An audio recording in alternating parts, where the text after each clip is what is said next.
Back 2016, I used to think Philippines was a cheap place to live and retire. Not after I bought the house and bought my two cars and everything. So, so it is not cheap. I'm gonna explain to you guys why it's not cheap. Stay tuned, guys. If I buy a McDonald's combo, for example, a combo for me will cost around like $10.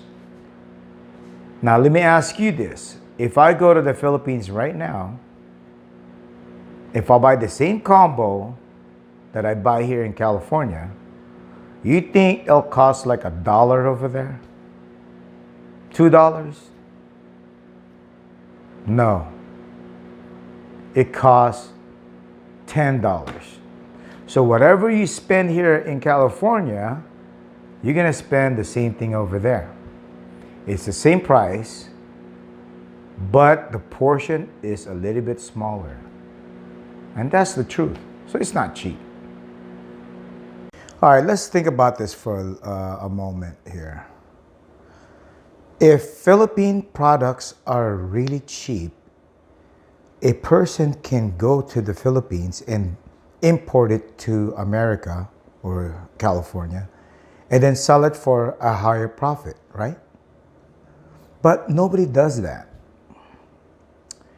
because it's actually the other way around. People here in California, they buy stuff here at regular price, here at Costco or whatever, and they buy bunch of stuff, whatever products they can get a hold of, and even the sale products, buy a bunch of them, and then they ship it to the Philippines, and then sell it for a profit. See, they make profit that way. It's because everything is imported in the Philippines, and then everybody jacks up the price. So the product there are not cheap. Okay? People say it's cheap, but they haven't really lived there in the Philippines. I see a lot of YouTube videos, bloggers talking about, oh, Philippines is cheap, this and that. But they don't even live there. So they don't know what they're talking about. And there's some other bloggers, they're living in the Philippines, and they say, yeah, it's really cheap over here. But if you actually look at where they live and how they live, then you'll know why it is cheap. They don't have a car, they don't have a washer and dryer. In the Philippines, you could buy a house maybe for $200,000, $100,000. You could do the same thing here in America. You could buy one for $100,000 or less than $200,000. You just have to find it. And it's not going to be in California though, but it'll be in America. So the matter is actually you're buying the neighborhood, because you wouldn't buy $1 million home, US dollars, in a neighborhood that they're all poor. So basically you're buying the neighborhood. Simple economics.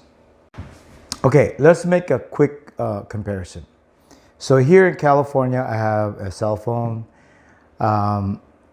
unlimited phone calls, unlimited data, right? And it's costing me $100 a month.